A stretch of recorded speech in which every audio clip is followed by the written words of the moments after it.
Over 20 years ago, America was completely barren without anything except for volcanoes and hell. However, there were rumors of gold to be had in America. The Indians caught wind of this rumor of gold and decided to come over to America, all the way from India, to mine a little bit, to make the money. Well, they didn't find gold right away. What they found were buffaloes, trees, raccoons that sing, and teepees. Life was pretty good for our Indian friends. Well, guess what, viewers? The Pilgrims got wind of the Indian lifestyle and got real jealous. The Pilgrims lived all the way across the Atlantic Ocean, so what they did was they hired Vikings to take them all the way from Pilgrim to America in order to get their stake in the gold. After 2 months of sailing, the Pilgrims finally did make it to America, and they waited 1 mile offshore until dark came, until the Indians fell asleep. Then shit got serious. The Pilgrim leader, who we all know to be George Washington, ordered the Pilgrims to attack, but only when they saw the whites of the Indians' eyes.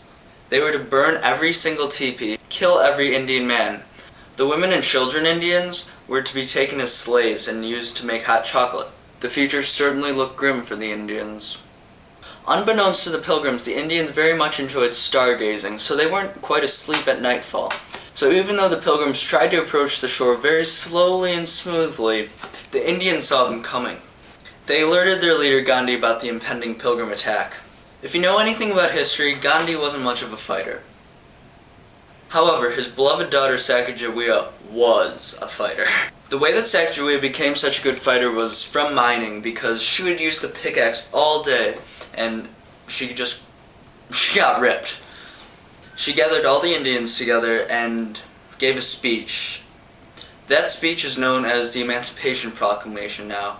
But I won't go into details, I'm sure you've heard about that. As the Pilgrims hopped off their boats and snuck onto Indian soil, the Indians were hiding in bushes. And they jumped out very suddenly and scared the Pilgrims. After that first wave of spooking, 5,000 Indians and Pilgrims were dead. Although Sacagawea was on the front line of battle, George Washington was a little bit more of a pussy when it came to fighting. He actually waited for the entire battle to play out, and the Indians thought they had won because the Pilgrims were retreating. But then came George. He stepped off of the ship, walking on water. George Washington finally made it to land. Now, Sacagawea was making out with an Indian named Tonto at the time when George Washington stumbled upon the couple. George had a little bit of an attitude problem. He took Sacagawea by the face, grabbed his knife, and slit her by the throat, muttering his famous phrase, "Why so serious?" This did not go over well. A few Indians saw what George had done and ran for their lives because, what are you going to do? This is when the plot thickens. Obviously, Gandhi was not happy to see his firstborn daughter die at the hands of a patriot such as George Washington. In order to save his people, Gandhi knew that he needed to stop George right then and there before any more blood was shed. In exchange for every Indian's life, George demanded 3 things. Number 1, America. Number 2, wooden teeth.